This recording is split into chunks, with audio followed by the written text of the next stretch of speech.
عن نتيجة الاتحاد السعودي صلال هناك في جدة. هي لحظات، هي أجواء واحدة، صافرة كورية.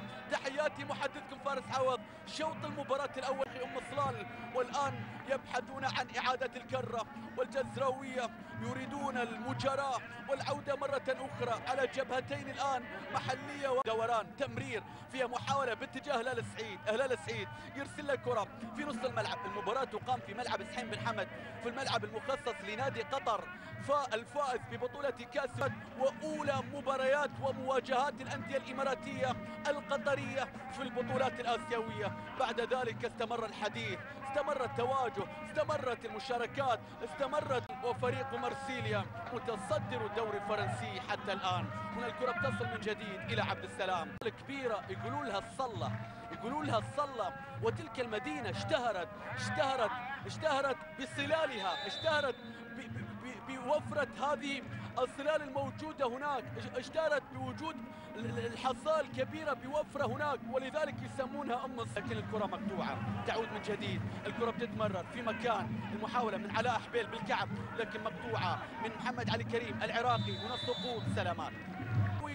حلو تمثيل الوطن خير تمثيل، كلها أمور جميلة، والأجمل أن تشارك بطلا لآسيا، تذكروا ذلك يا أندية.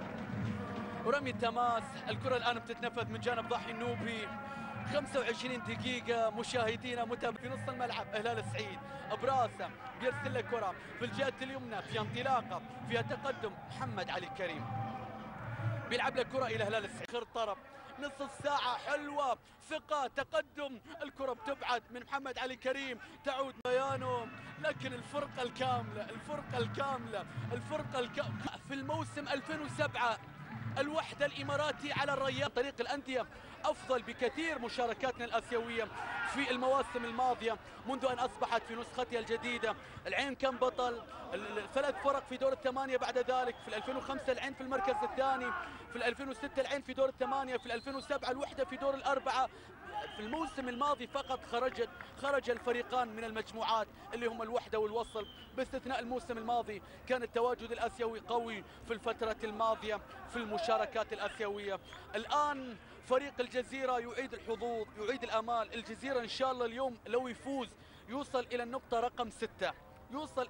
رقم 6، وبعد ذلك لقاء الأخير أمام الاستقلال اللي خرج رسميا من هذه المجموعة راح يكون في استاد محمد بن زايد.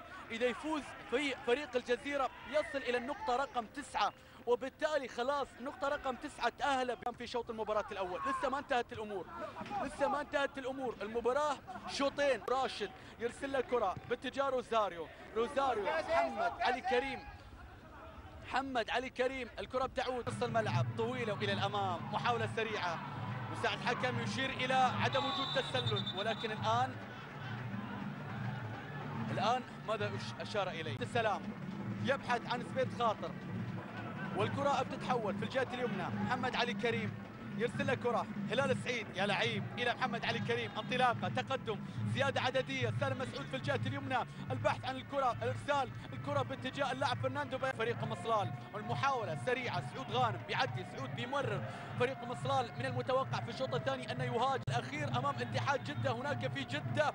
فابيو سيزار لكن للأمام، والتعليمات الواضحة بالتأكيد عندما تقدم سالم مسعود، عبد الله موسى يعود هلال إلى الخلف. الكرة بتعود من جديد في نص الملعب، بتعود الآن عن طريق كان فوز الغرافة على الشارجة 2-0 قبل أن ينسحب فريق الشارجة. الكرة بتعود من جديد إلى عبد السلام.